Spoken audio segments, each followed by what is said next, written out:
There's only a few methods out there for really effectively keeping permafrost cool beneath roadways. And the two methods that are used here, one involves what are called thermosiphons, and in a fairly new configuration, however. And another involves a couple different kinds of applications of air convection embankments. And this is a system of permafrost cooling that was really developed primarily here in Alaska starting about 15 or 20 years ago now.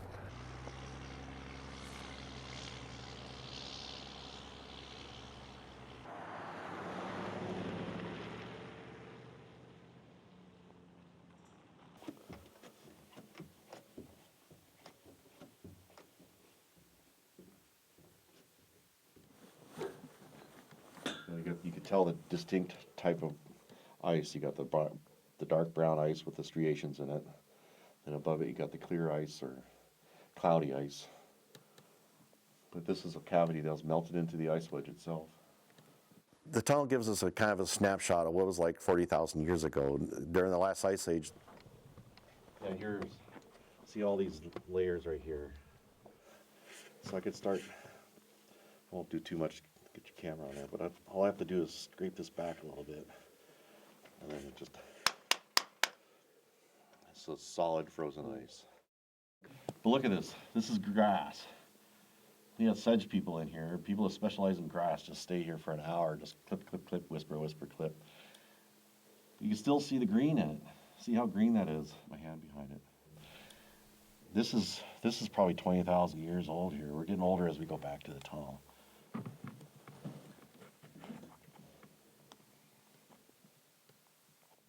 It's groundwater coming in and getting to the side of the ice wedge and melting a cavity.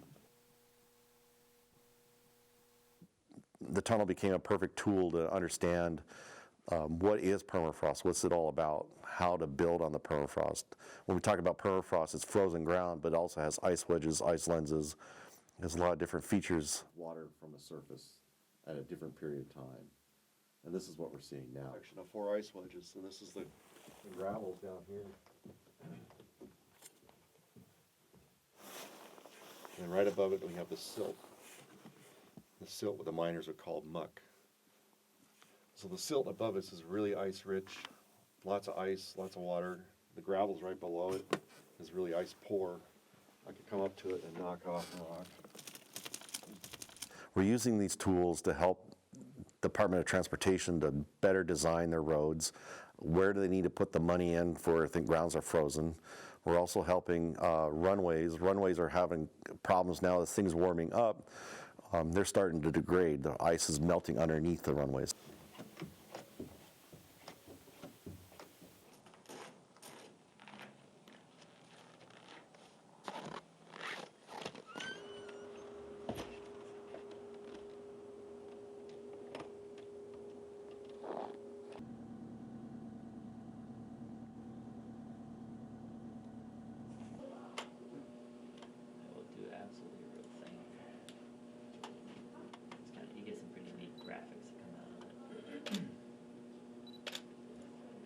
So at the Cold Climate Housing Research Center, we deal with issues that surround building structures in Alaska, and that includes the Arctic and the subarctic. And so in the context of permafrost, that means sometimes we're on permafrost, sometimes we're not. And so the most interesting question is when we're on permafrost that may or may not be here in a few years.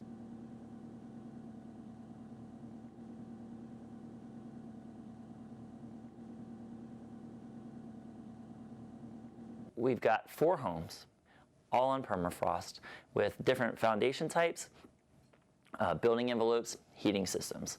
So for those 2 of the homes are on standard pilings, steel pilings driven into permafrost, and then 2 of them we have what's called a thermal raft foundation. A thermal raft is basically 12 or 16 inches of foam where the house sits right on the foam, and the idea with the foam is it minimizes the heat that goes into the ground.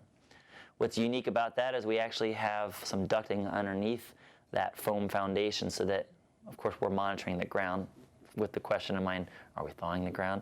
And if we are, then we can turn on fans to draw in air and cool that ground again. For the foam, there's about 6 inches or so of dirt that's ramped up against it. This is the foam, and it kind of, it's like an umbrella. It spreads itself out.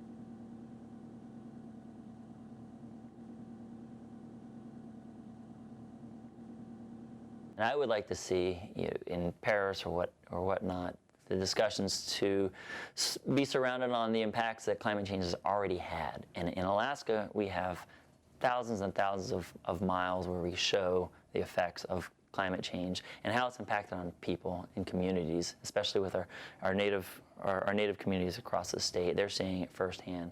We're seeing it firsthand here in interior Alaska.